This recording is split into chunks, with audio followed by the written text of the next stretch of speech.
Have you ever looked at a perfect family online and felt a small sting in your chest? You know, that thought that says, maybe if my family were like that, I would finally be okay. This story is about a family who tried to live inside that perfect screen and what it cost the one girl who decided to stop acting.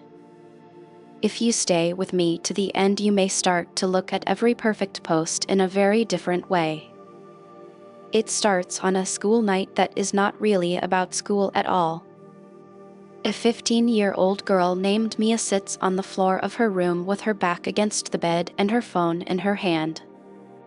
Her eyes are red from crying and from too much blue light. The ring light in the corner is still on and turns her tired face into content-ready lighting. Her thumb hovers over one small button that says "Go Live." She does not plan it like a smart decision. She does it like someone who has been holding her breath for 3 years. She taps the screen and a red word appears at the top that says "Live." At first there are 13 viewers, all regulars from the family channel. Then more join and the number jumps fast in a way she knows far too well.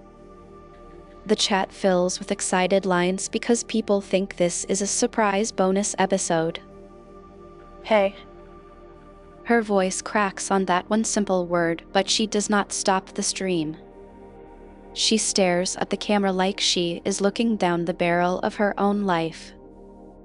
I think I am done pretending. The viewer count jumps again and again. Comments flood in asking if this is a prank or a challenge. Some ask where her parents are because the internet loves a responsible adult in theory. In the hallway outside her room, heavy footsteps start to move closer. Before we walk with those footsteps and watch what happens next, we need to step back. We need to see how a normal, tired family slowly turned into a show. Once you see that, the final scene will feel less like drama and more like the only thing that could happen. A few years earlier, they are just another family in a small rented house near a busy road.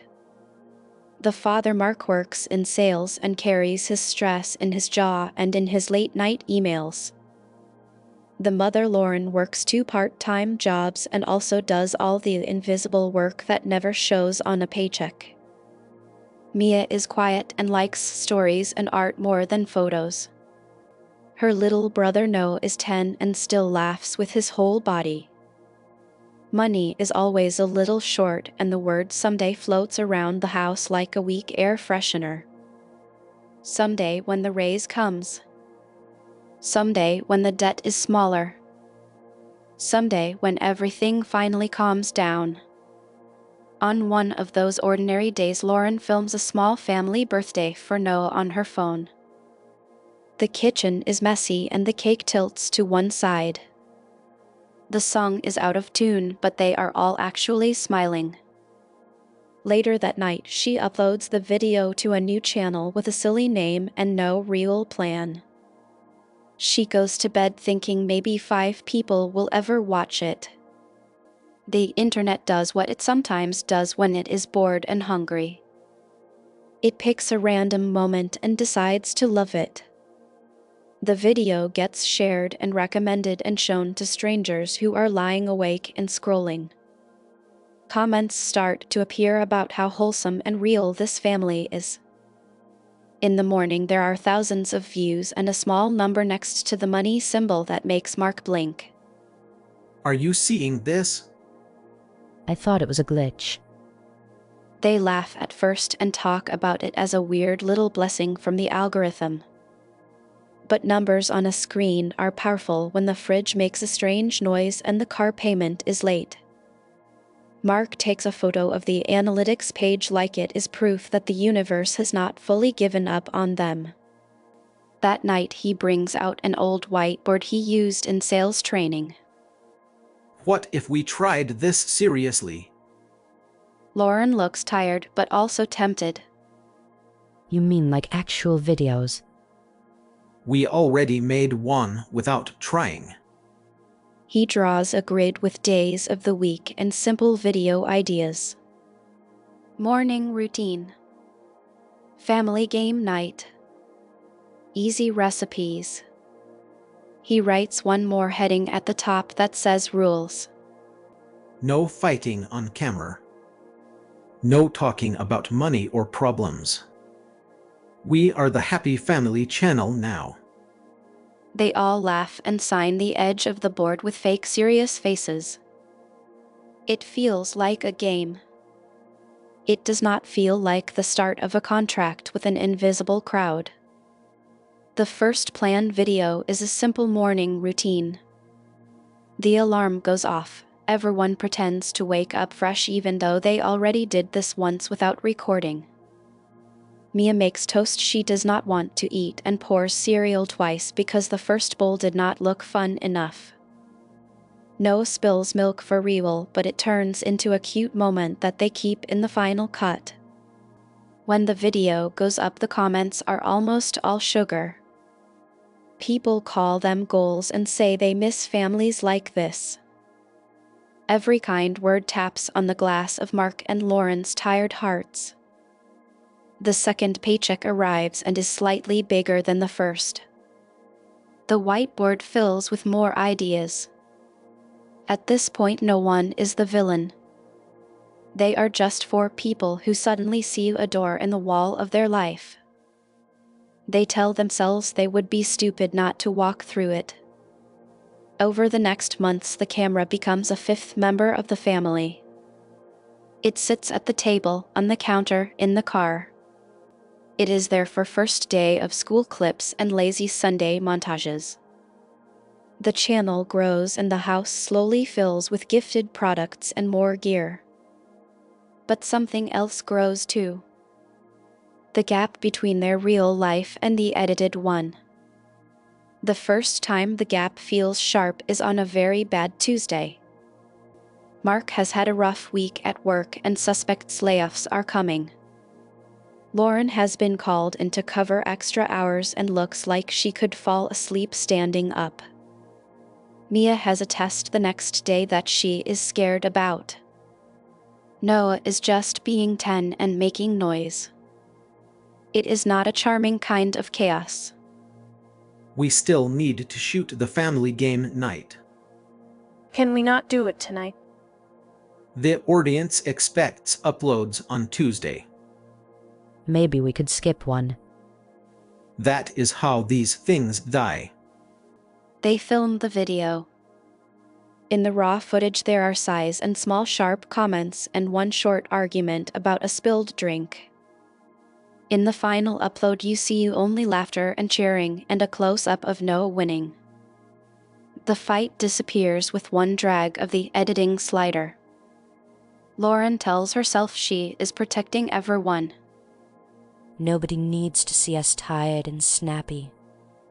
She clicks save and the internet sees another perfect evening that never quite happened.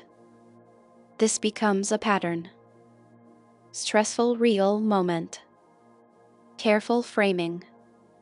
Harsh cuts. Soft music on top. An endless loop of cleaning up reality for strangers. Then comes the first real scare.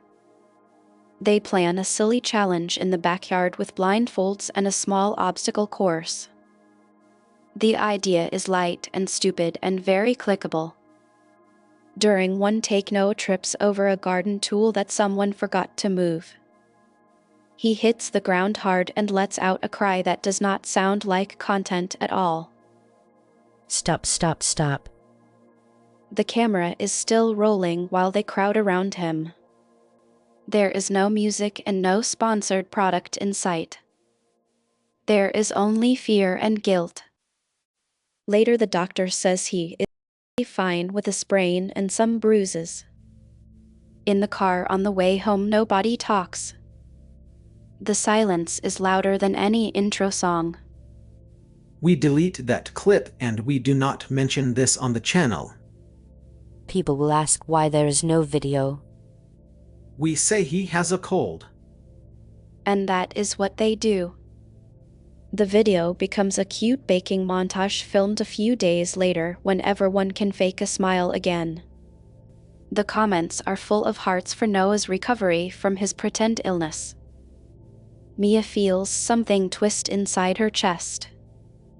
So they care about him being sick, but not about what really happened. She does not say that out loud. Instead, she scrolls through the comments and likes a few to be polite. That night, she writes in her notebook one short line. Today we lied about why he was not on camera. This is the first time she writes the word lie in relation to her own family. It will not be the last. The channel passes 100,000 subscribers. They get a little plaque in the mail and film themselves pretending to be surprised when they open it. In reality, they knew exactly when it would arrive because they tracked the shipping code.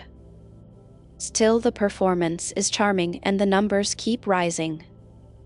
Brand deals start to appear in their inbox. Food delivery apps. Matching pajamas. Anything that can sit nicely in a thumbnail next to the smiling faces of 4 people who have become a product. One day a message arrives from a streaming platform that wants something bigger. Not just short videos, but an ongoing show about the family. They say they want more real moments. More emotions. More conflict. This could change everything. It already changed a lot. In a good way. Sometimes I am not sure. The platform sends a producer to their house. He walks through the rooms with a polite smile and a very sharp eye. He asks questions about school, work, marriage, chores, and how they handle fights. He nods with interest when he hears the word tension. Viewers connect when they see someone struggle. We just need to shape it a little so it fits the episodes. On paper, it sounds like they are going to tell the truth. In practice, it means something else. They sit around the table while the producer explains how each of them will be shown. Mark, you are the strong but playful dad who holds things together. Lauren, you are the calm heart of the home, the one who always listens. Noah, you are the funny little brother who lightens every scene. Mia, you are the teenager. The way he says the last word makes it clear that this is not neutral. What does that mean?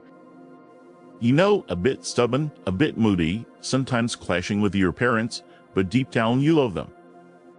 Deep down, she does love them. She just does not enjoy performing disrespect for strangers. The first episodes mix small real moments and staged ones. If Mia sighs when she is tired, it becomes a clip of her being difficult. If Lauren raises her voice once, it is cut out to keep her gentle image safe. If Mark snaps in frustration, the sound is lowered and music slides over it like a rug. The edit is not fair, but it is very watchable. The audience begins to talk about Mia as if she is a character they own. Some viewers take her side and call her brave. Many more call her ungrateful. She starts reading the comments even when she knows she should not. Maybe I am ungrateful. She reads the word brat so many times it is almost like a nickname. She cannot argue with millions of eyes that only see what the producers keep. One episode changes the temperature of the house for good. It begins as a normal argument about filming on a day when she has a big exam. I need to study for this test. We only need an hour. It is never only an hour. In reality, it is a messy back and forth with fear under every sentence. She is scared of failing. Mark is scared of losing the momentum that pays the bills. Lauren is scared of both and does not pick a clear side. In the episode that goes out later, there is no test mentioned. There is only a teen refusing to help with a family project and a father trying to guide her. The background of her stress is cut like unwanted noise. The audience reacts on cue. They praise Mark. They shower Lauren with support. They drag Mia up and down the comments section. Mark reads the praise for his honesty and feels seen for once. Mia reads the hate and feels erased. After that episode, something small and important dies inside her. She stops fighting on camera because any fight can turn into more content. She gives short answers and thin smiles. On the surface, this makes the house calmer. Underneath, it makes it colder. Her notebook gets thicker. She writes about the day she watched herself get scolded by millions of people who never heard the word exam. She writes about the way her mother looked down at her hands instead of stepping in. She writes about the sound inside her head that says, "This is not a home, this is a show." The final push to the live stream happens on what looks like another normal filming day. They have just recorded a fake casual dinner where they talk about dreams and goals according to the outline given by the producer. As soon as the cameras are off, Mark reminds everyone about the brand shout-out they forgot to do. We need to redo the last part and mention the product. We already had that conversation once. We are getting paid for it. No yawns and wants to play games. Lauren rubs her temples. Mia looks at the lens and suddenly feels like she is staring into a one-way mirror. Do they even like us, or do they just like the story? Nobody answers that question. It hangs in the air for a second and then gets swallowed by routine. That night, everyone goes to their rooms. The house looks peaceful from the outside, like the ending shot of an episode. Inside, Mia sits on her floor with the notebook open and her phone charging next to her. She flips through the pages of her own secret script. The accident. The cuts. The intervention. The comments. The way her real life was turned into a role called ungrateful teen. Something inside her clicks from fear to a strange calm. She realizes that the only power she has left is the same tool that took so much from her. The camera. She takes a deep breath and opens the Family Channel app. Her thumb shakes as it hovers over the Go Live button. You already know what she chooses. Hi. She says it again, but this time it is not a line written by anyone else. This is not an episode. The chat moves fast and messy. Some viewers think it is a teaser for the next season. Some sense something is different and feel their own hearts speed up. You think you know my family. You know the music and the smiles and the thumbnails. You do not know what gets cut. She starts small. She talks about the whiteboard rules.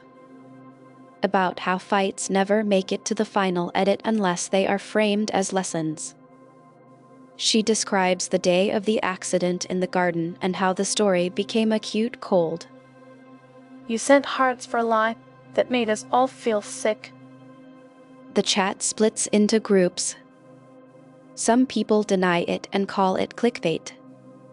Some say they always felt something was off. Some ask her to stop talking because they do not want the fantasy to break.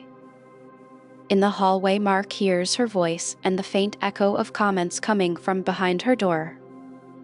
He recognizes the tone of a live stream instantly. Years of analytics have trained his body to respond. He walks down the hall with that mixture of anger and fear that he sometimes calls concern. This is where we met him earlier with those heavy footsteps. Now we walk with him through the door. Turn it off. He steps into the frame, and for a second his face does not know which version of him to be. There is the real father who is scared this will ruin everything, and the screen father who knows how to smooth things over. Hey everyone, sorry about this, there has been a misunderstanding. His voice shifts into the friendly tone he uses in every intro. The viewers see the mask slide on in real time. It is the first honest moment the channel has had in a very long time. Stop doing that. You are not on set. This is my room. The comments explode with shock and thrill. People know they are watching something they were never supposed to see. You are hurting us. You hurt me first when you turned my worst days into episodes. Everything we have comes from this channel. Then maybe we should not have it. The argument is messy and human. It does not fit nicely into the shape of a teachable moment. Lauren hears raised voices and follows them. Both of you, please stop. She sees the red live indicator in the corner of the phone screen. She also sees her daughter standing there with all the weight of the show pressing on her shoulders. Is this streaming right now? Yes, now I'm telling them what you are all too scared to say. For a heartbeat, Lauren is frozen between two roles. The calm, supportive wife on camera. The mother who knows she has failed to protect her child offline. She reaches for the phone and then stops. She looks at Mark. She looks at Mia. She realizes there is no safe move left. You should all stop watching and let us talk. It is the weakest request she has ever made.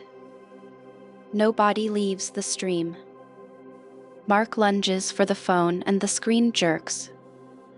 The image blurs between ceiling, floor, and scared faces. Then the live goes dark. But if you think it ends there, you do not understand the internet. Clips of that chaotic stream have already been recorded by viewers and start to appear on other channels.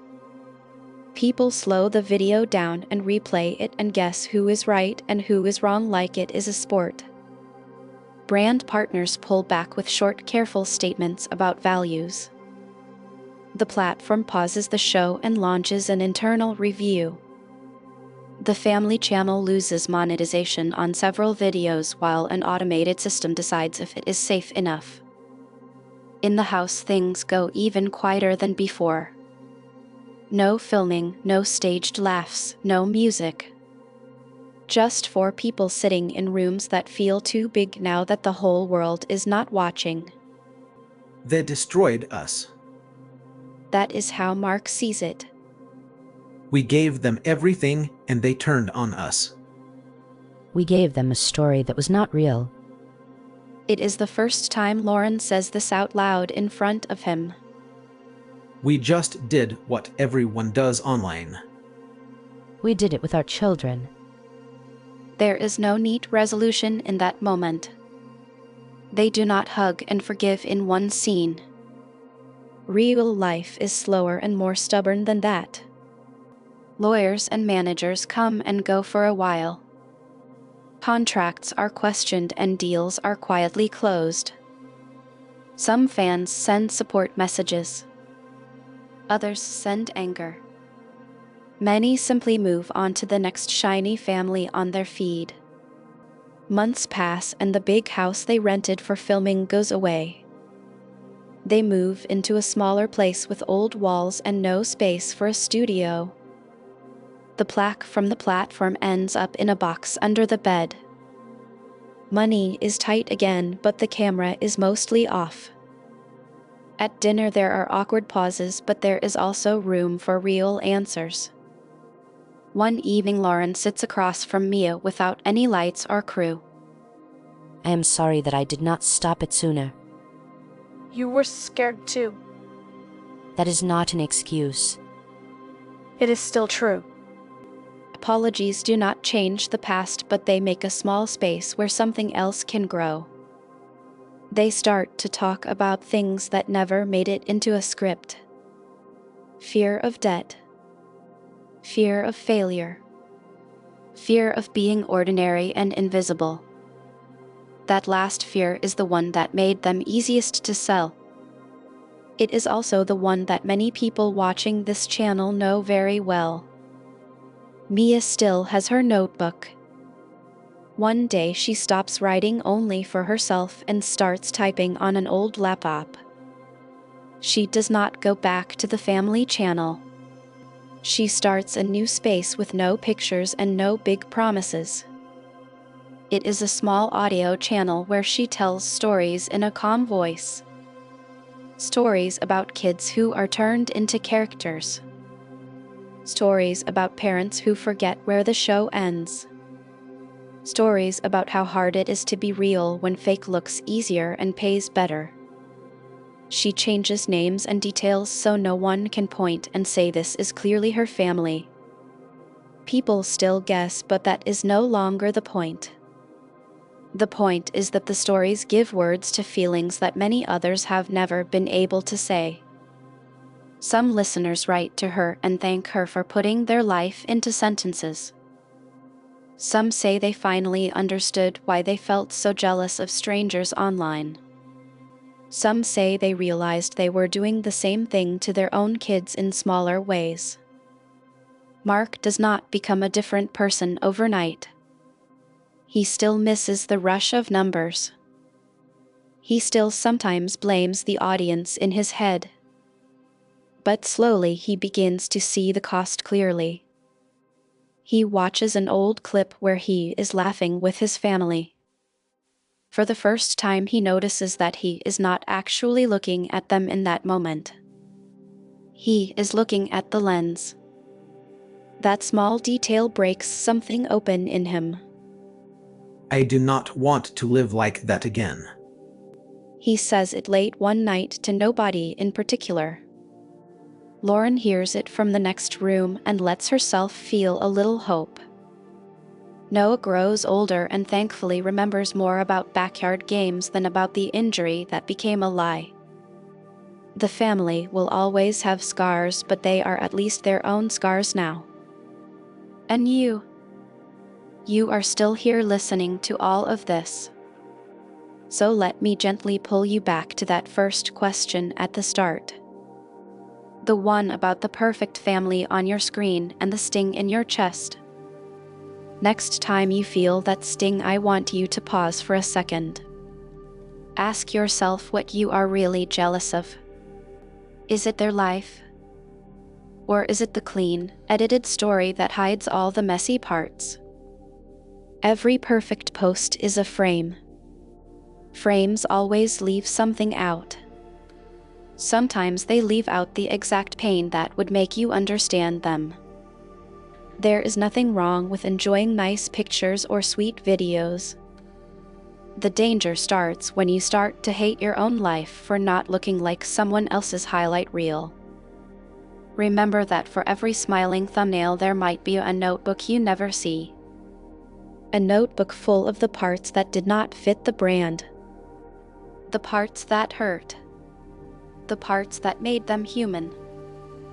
Maybe your life feels small and boring compared to what you see online. Maybe your family is loud and messy and poor and far from perfect. That does not mean your life is less real. It just means no one has put theme music on it and slapped a logo on top. The quiet truth is this. A fake life can look great for a while, but it always lies to keep going. A real life can hurt like hell, but it has the strange power to grow and to heal. The girl in this story had to blow up a small world to step back into reality. You may not need something that dramatic. Maybe you just need to unfollow one account that makes you feel like trash. Maybe you need to talk honestly to someone in your house instead of waiting for them to read your mind. And if you ever feel like you are acting out a script that does not feel like yours, stop and ask whose story you are really living. If you made it all the way here with me, thank you. I really mean that. You could have clicked away to 1,000 other shiny things, but you chose to stay inside this messy little story. If this hit a nerve, or made you think about your own life or your own screen habits even a little, please tap like. It seems small, but it tells the algorithm that stories like this are worth something.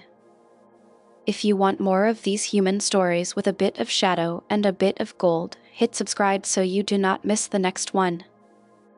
I also would love to hear what this brought up for you, so leave a comment and tell me what part felt the closest to your own life.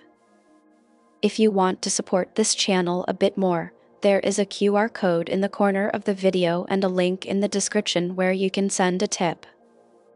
Never feel forced, but if you choose to do it, it really helps keep these long, slow stories alive.